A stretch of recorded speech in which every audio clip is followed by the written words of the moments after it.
Hello बच्चों, let's read the question first. The question here says plant internal factors that affect transpiration includes. तो पहला option है हमारे पास number and distribution of stomata, B option है percent of open stomata, C option है canopy structure and water status of the plant, D option है all of the above. तो question में पूछा है कि इंटरनल फैक्टर प्लांट्स के जो ट्रांसपीरेशन को अफेक्ट करते हैं वो कौन से हैं. तो हमारा जो की कॉन्सेप्ट यहाँ पे हो जाएगा वो हो जाएगा ट्रांसपीरेशन. ट्रांसपीरेशन का मतलब क्या होता है? वाटर का लॉस होना in the form of water vapours through plant. तो यहाँ पे लिखेंगे loss of water in form of water vapors to plant में भी कहाँ एरियल पार्ट से, जो पार्ट रूट के ऊपर है, mainly leaves, to aerial parts mainly leaves. और लीव्स में क्या होता है, हमें स्टोमेटा होता है, वहीं से क्या होता है वाटर का लॉस होता है. मेनली लीव्स, लीव्स में क्या प्रेजेंट है, स्टोमेटा. स्टोमेटा क्या होते हैं, माइन्यूट पोर्स होते हैं जहाँ से गैसियस एक्सचेंज होता है और वाटर लॉस होता है. तो ट्रांसपीरेशन के दो फैक्टर अफेक्ट करते हैं, एक होते हैं एक्सटर्नल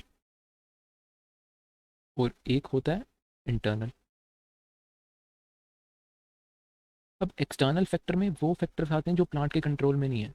जैसे लाइट होगी, अब लाइट ज़्यादा है, गर्मी ज़्यादा है तो ट्रांसपीरेशन ज़्यादा होता है वाटर का. टेम्परेचर हो गया, ह्यूमिडिटी होगी, एटसेट्रा, ये सारे एक्सटर्नल फैक्टर हैं. ट्रांसपीरेशन से वाटर लॉस हम कर ही क्यों रहे हैं, इंपॉर्टेंस क्यों है, क्योंकि ये कूलिंग इफेक्ट देता है एक तो, और क्या करता है, जो एक्सेसिव वाटर होता है, बहुत ज़्यादा वाटर इकट्ठा हो जाता है, उसका लॉस कराता है, लॉस ऑफ एक्सेस वाटर. फिर हम बात कर लेते हैं इंटरनल. तो इंटरनल फैक्टर्स में कौन से हैं, अभी हमने देखा कि स्टोमेटा के थ्रू होता है. तो स्टोमेटा कहाँ प्रेजेंट होते हैं, लीव्स के ऊपर ऐसे पोर्स के थ्रू पर प्रेजेंट होते हैं. तो ये स्टोमेटा का बहुत इंपॉर्टेंट रोल है, number and distribution of stomata.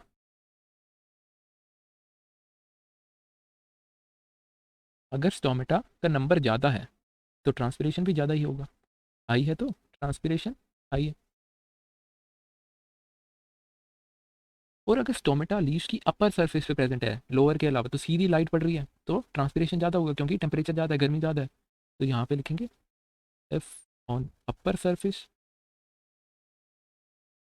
यहाँ पे आएगा अपर सरफेस, तो ट्रांसपीरेशन क्या होगा, ज़्यादा. तो ये डिस्ट्रीब्यूशन का रोल हो गया. फिर क्या है, percentage of open stomata. Stomata क्या होते हैं, क्लोज एंड ओपन होते रहते हैं ज़रूरत के हिसाब से. तो जब परसेंटेज ऑफ ओपन स्टोमेटा ज़्यादा होगा तो ऑब्वियसली ट्रांसपीरेशन ज़्यादा होगा. फिर तीसरा फैक्टर जो है इंटरनल, वो क्या है, कैनोपी स्ट्रक्चर.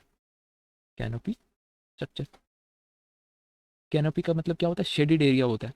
प्लांट के ऊपर लीफ ने कवर कर रखा है शेडिड एरिया, शेडिड एरिया जहाँ पे धूप नहीं पड़ रही. तो शेडिड एरिया होगा जहाँ पे, तो लाइट ज़्यादा नहीं पड़ेगी तो लेस ट्रांसपीरेशन होगा, लेस ट्रांसपीरेशन. तो ये कुछ इंटरनल फैक्टर्स हैं जो ट्रांसपीरेशन को अफेक्ट करते हैं. तो पहला ऑप्शन है हमारे पास number and distribution of stomata, ये भी करता है, ये भी सही ऑप्शन जा रहा है. फिर बी ऑप्शन है परसेंटेज ऑफ ओपन स्टोमेटा, ये भी सही ऑप्शन जा रहा है.